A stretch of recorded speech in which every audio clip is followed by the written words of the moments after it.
अनेक दिवसांच्या चर्चेनंतर राज्यसभेचे उमेदवारी अर्ज भरण्याच्या पूर्वसंध्येला महाविकास आघाडीच्या माध्यमातून शरद पवार यांच्या नावावरती शिक्कामोर्तब झालंय।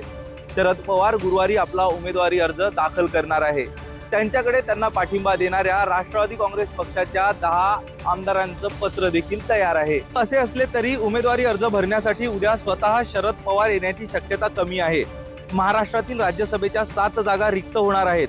याच जागांसाठी येत्या 16 मार्च रोजी निवडणूक होत आहे। भारतीय जनता पक्षाकडून 4 उमेदवारांच्या नावाची घोषणा करण्यात आली। महाविकास आघाडीकडून अनेक दिवसांच्या चर्चेनंतर शरद पवार यांचे नाव अंतिम करण्यात आले आहे। कदाचित विधिमंडळातील अधिकारी शरद पवार यांना सिल्वर ओक या निवासस्थानी जाऊन उमेदवारी अर्ज भरतानाची गोपनीयतेची शपथ देतील अशी विश्वसनीय सूत्रांची माहिती आहे। शरद पवार यांना आजच मुंबईतील ब्रीच कँडी रुग्णालयातून डिस्चार्ज देण्यात आला आहे। तेथून ते त्यांचे निवासस्थान असलेल्या सिल्वर ओक या ठिकाणी गेले आहेत। दरम्यान महाविकास आघाडी एक संघ आहे आणि एक संघ राहील। शरद पवार यांना पाठिंबा दिल्याबद्दल उद्धव ठाकरे आणि काँग्रेसच्या वरिष्ठ नेतृत्वांचे मी आभार मानते। ही निवडणूक जर बिनविरोध झाली तर चांगलीच गोष्ट आहे असंही सुप्रिया सुळे म्हणाल्या। बिहारच्या राजकारणामध्ये मोठं उलटफेर होताना दिसते।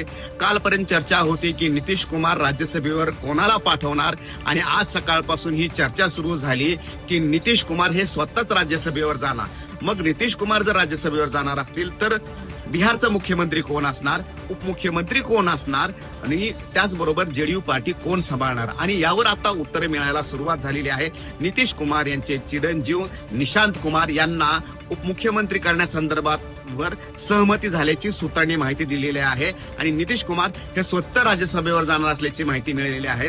2 मुद्दे पुढे येत आहेत। एक म्हणजेच की भाजपचा मुख्यमंत्री बनेल, दुसरं म्हणजेच की नितीश कुमार यांचा मुलगा निशांत कुमार हा उपमुख्यमंत्री बनेल आणि तिसरं म्हणजेच की संपूर्ण पार्टी भाजप आणि त्याचबरोबर बिहारमधील सरकार हे चालवण्याची धुरा जी आहे ती आता निशांत कुमार यांच्या हाती जाईल आणि नितीश कुमार हे केंद्रामध्ये येऊन मंत्रिपद घेतील किंवा महत्वाचं पद राष्ट्रपती किंवा इतर महत्वाच्या पदावर त्यांची वर्णी लागण्याची सुद्धा शक्यता आहे। खरं तर मागील काही महिन्यापासून नितीश कुमार हे चर्चेत होते, वेगवेगळी विधानं करणं यासाठी चर्चेत होते, त्याचबरोबर त्यांच्या तब्येतीचं सुद्धा कारण होतं आणि म्हणून नितीश कुमार यांनी आपल्या मुलाची निवड केल्याची माहिती मिळते।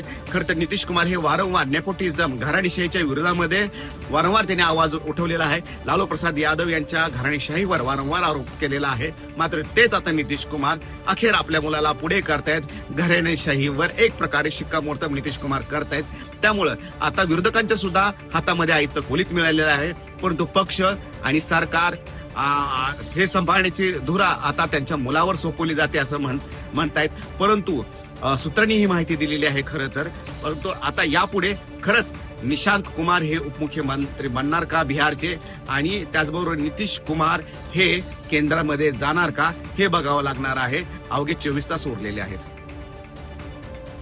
महाराष्ट्रातील महिला आणि अल्पवयीन मुलींच्या सुरक्षेबाबत महाराष्ट्र शासनानं आज विधानसभेत धक्कादायक आकडेवारी सादर केली।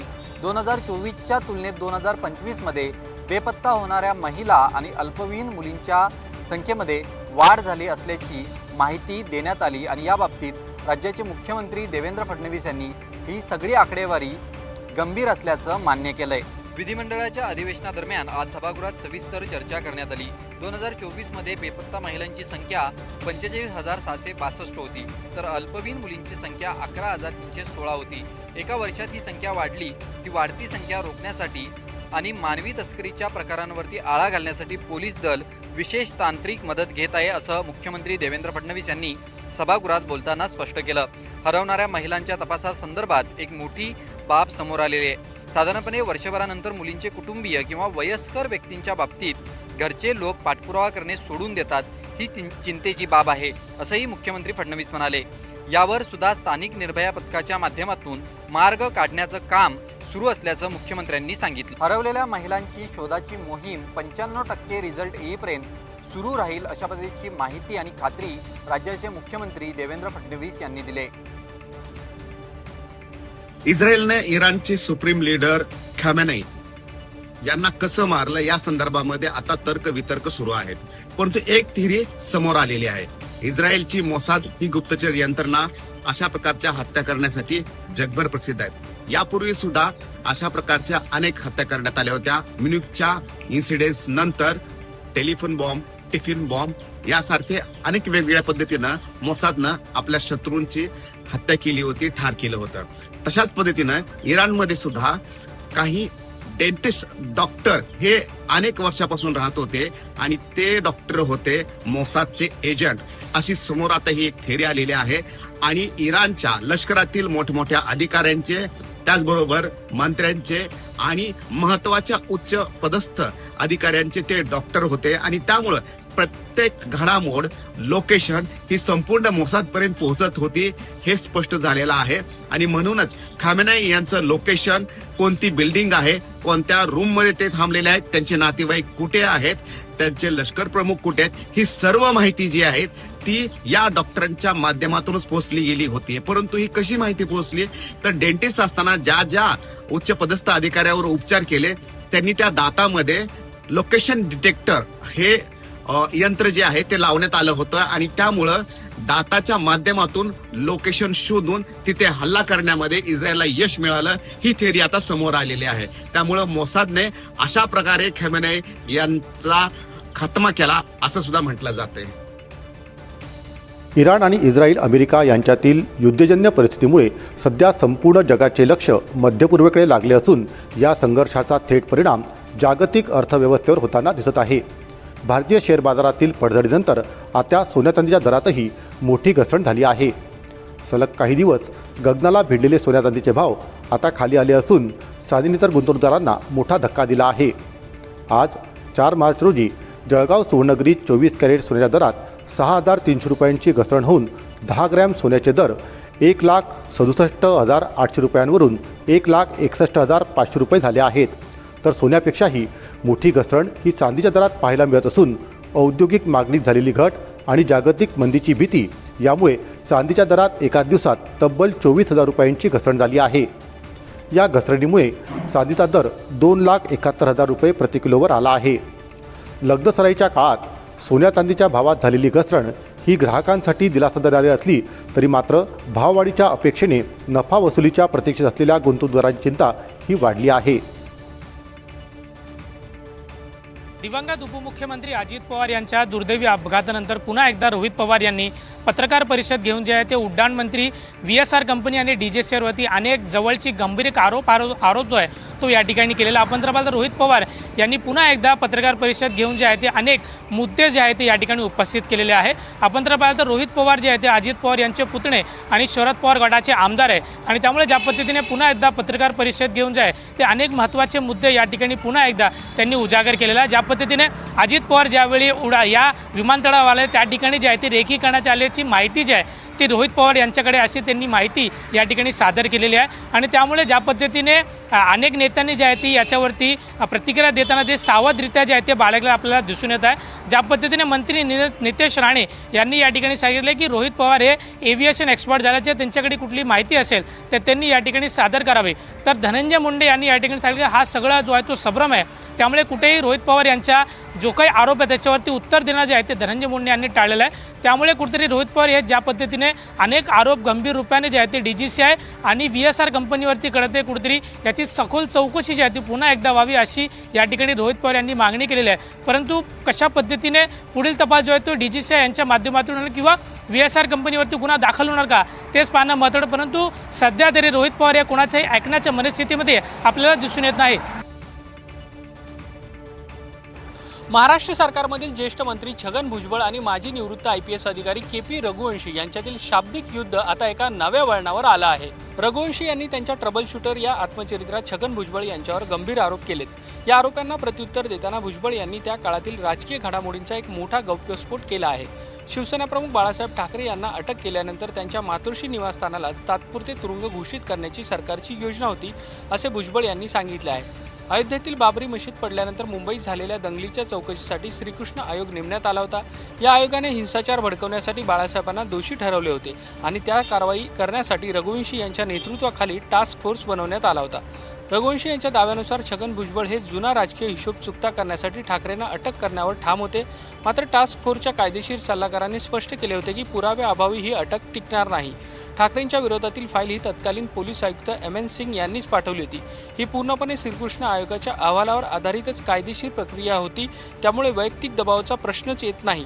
तसंच ठाकरे यांच्या जामीन अर्जाला विरोध करू नये असंही आपण पोलीस आयुक्तांना सांगितल्याचा दावा छगन भुजबळ यांनी केला आहे. महानगरपालिका निवडणुकीपासून ते टिपू सुलतानचा फोटो लावण्यापर्यंत राज्यात मालेगाव महापालिकेची कायमच चर्चा होत राहिली. आता महापालिकेत दुसऱ्या सर्वसाधारण सभेत सुद्धा नवा वाद झाला आणि हा वाद इतक्या टोकाला गेला की थेट महापालिकेच्या सभागृहातच सत्ताधारी आणि विरोधक नगरसेवक परस्परांना भिडले. अर्थसंकल्प सादर करण्यासाठी महासभा घेण्यात आली होती. यावेळी क्षुल्लक कारणावरून सत्ताधारी इस्लाम पार्टी आणि MIMच्या नगरसेवकांमध्ये शाब्दिक चकमक झाली. पालिकेने कर भरणा करण्यासाठी बिलं अर्थात घरपट्टीचे वाटप केले नाही असा आरोप सत्ताधारी पक्षांच्या वतीने करण्यात आला. त्यास MIMच्या नगरसेवकांनी आक्षेप घेतला. याला प्रशासनाबरोबर महापौरांनाही जबाबदार धरण्यात आले. यामुळे महापौरांचे नगरसेवक असलेले पती संतापले आणि सुरू झाली बादसभात. MIM गटनेते अब्दुल मालिक आणि महापौरपती खालिद हाजी यांच्यात आधी शाब्दिक चकमक झाली, पण हा वाद केवळ शाब्दिक चकमकीपुरता न राहता थेट हाणामारीवर गेला. अनेक नगरसेवक आपसापसात भिडले. दोन्ही बाजूचे नगरसेवक एकमेकांच्या अंगावर धावून गेले. त्यामुळे सभागृहातच काही काळासाठी मोठा तणाव निर्माण झाला होता. शेवटी काही ज्येष्ठ नगरसेवकांनी मध्यस्थी करून हा वाद मिटवला, पण यामुळे मालेगाव महापालिका पुन्हा एकदा चर्चेत आली आहे. बीड जिल्ह्यातील आष्टी तालुक्यामध्ये चांदीच्या नाण्याचा मोठा साठा सापडल्याने एकच खळबळ उडाली. या घटनेनंतर जे आहे ते गावामध्ये पाहण्यासाठी नागरिकांनी मोठी गर्दी केली होती. बीडच्या आष्टी तालुक्यातील साटण सावंगी पाटण गावामध्ये जे आहे हा चांदीच्या नाण्याचा साठा सापडला. घराच्या बांधकामासाठी मोठ्या प्रमाणात जे आहे घराचं खोदकाम सुरू होतं. याच दरम्यान 250 नाण्याच्या चांदीचा साठा सापडला आणि महसूल प्रशासनाने लगेच घटनास्थळी धाव घेतली आणि याचा पंचनामा जे आहे सुरू करत हे चांदीचे जे नाणे आहेत ते ताब्यात घेतले. मात्र ह्या 250पेक्षा अधिक 2.5 ते 3 किलो चांदीचे नाणे यामध्ये सापडले असल्याचा अंदाज जो आहे नागरिकांकडून व्यक्त केला जात आहे. मात्र या प्रकरणी आता पोलीस प्रशासनाने मोठी कारवाई जे आहे महसूल प्रशासनाच्या मदतीने सुरू केली आहे. आता यातून काय सत्य समोर येणार हे देखील येत्या काळात पाहणं महत्त्वाचं ठरणार आहे. 2020 विश्वचषकामध्ये उद्या भारत आणि इंग्लंड यांच्यामध्ये मुंबईच्या वानखेडे स्टेडियमवर दुसरी सेमीफायनल खेळवली जाणार आहे. या सेमीफायनलची दोन्ही संघांच्या खेळाडूंमध्ये प्रचंड उत्सुकता निर्माण झाली आहे. दुसऱ्या सेमीफायनलची दोन्ही संघाच्या खेळाडूंना प्रचंड उत्सुकता लागली आहे. पण या सामन्यापूर्वी भारतीय संघासाठी एक गुड न्यूज आहे आणि एक जमेची बाजू अशी की भारताचा जो फॉर्मात नसलेला खेळाडू संजू सॅमसन आहे हा आता फॉर्मात आलेला आहे.